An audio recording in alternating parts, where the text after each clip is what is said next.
தனது உயிருக்கு அச்சுறுத்தல் இருப்பதாக ஓய்வு பெற்ற ஐஏஎஸ் அதிகாரி திரு சகாயம் அவர்கள் புகார் தெரிவித்துள்ளார்.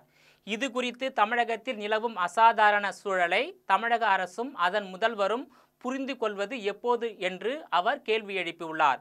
ஓய்வு பெற்ற ஐஏஎஸ் அதிகாரி திரு சகாயம் அவர்களுக்கு வழங்கப்பட்ட காவல் பாதுகாப்பு எந்தவித முன் அறிவிப்புமின்றி விலக்கப்பட்ட நிலையில் தனது உயிருக்கு அச்சுறுத்தல் இருப்பதாக அரசு வழக்கறிஞருக்கு கடிதம் எழுதி இருப்பதாக தகவல் வெளியாகி மிகுந்த அதிர்ச்சியை ஏற்படுத்தி உள்ளது. தூத்துக்குடி மாவட்டம் மொரப்பநாடு VAO திரு லூர்து பிரான்சிஸ் அவர்கள் கொலையில் தொடங்கி புதுக்கோட்டையில் ஜகபர் அலி அவர்கள், திருநெல்வேலியில் ஜாகிர் உசேன் அவர்கள் என தன்னலம் கருதாது இயற்கை வளங்களை பாதுகாக்கும் பணியில் ஈடுபட்டிருக்கும் சமூக செயற்பாட்டாளர்கள் திராவிட மாடல் அரசின் பின்னணியில் படுகொலை செய்யப்படும் நிலையில் முன்னாள் IAS அதிகாரி திரு சகாயம் அவர்கள் தன் உயிருக்கு அச்சுறுத்தல் இருப்பதாக கடிதம் எழுதியிருப்பது தமிழகத்தில் எத்தகைய அசாதாரண சூழல் நிலவுகிறது என்பதையே வெளிப்படுத்துகிறது. அரசு துறைகளின் செயலாளராக, சட்ட ஆணையராக திறம்பட பணியாற்றியதோடு திமுக அரசின் பல்வேறு ஊழல்கள் மற்றும் முறைகேடுகளை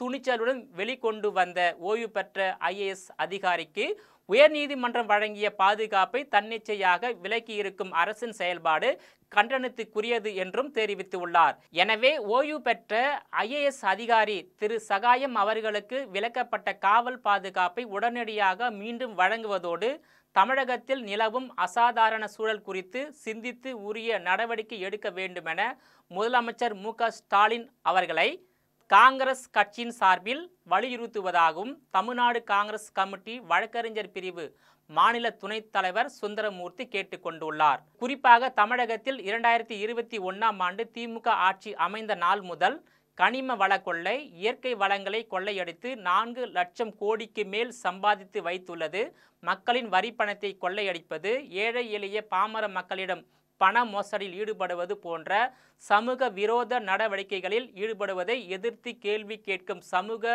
ஆர்வலர்கள், சமூக செயற்பாட்டாளர்கள் ஆகியோரை வாகனம் ஏற்றி கொள்வது, அடியாட்களை வைத்து வெட்டி படுகொலை செய்வது, மர்ம நபர்களை வைத்து கடத்தி சென்று படுகொலை செய்வது போன்ற கொலைவெறி தாக்குதல்கள் மூலம் இதுவரை பலரை படுகொலை செய்துள்ள திமுக அரசு தற்போது தனது உயிருக்கு அச்சுறுத்தல் இருப்பதாக ஒரு நேர்மையான ஓய்வு பெற்ற IAS அதிகாரி திரு சகாயம் அவர்கள் புகார் தெரிவித்துள்ள கருத்து தமிழகத்தில் மிகுந்த அதிர்ச்சியை ஏற்படுத்தி உள்ளது. குறிப்பாக திமுக ஆட்சியால் தமிழக மக்களுக்கு யாருக்குமே பாதுகாப்பு இல்லாமல் ஒவ்வொரு நாளும் அச்சத்திலும் பயத்திலும் வாழக்கூடிய சூழ்நிலைக்கு தள்ளப்பட்டுள்ளது குறிப்பிடத்தக்கதாகும்.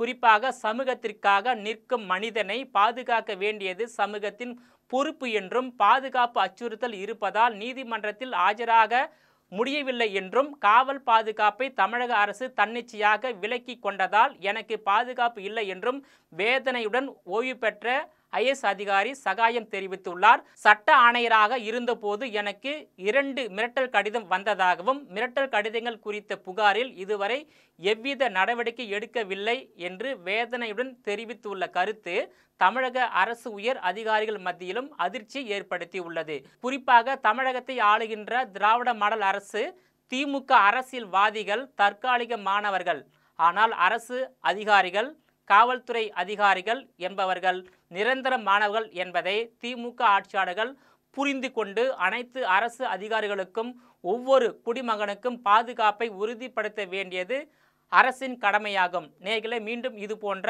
மற்றொரு நிகழ்ச்சியில் சந்திக்கிறேன். அதுவரையில் உங்களிடமிருந்து விடைபெறுவது நான் உங்கள் விஜயபாலன்.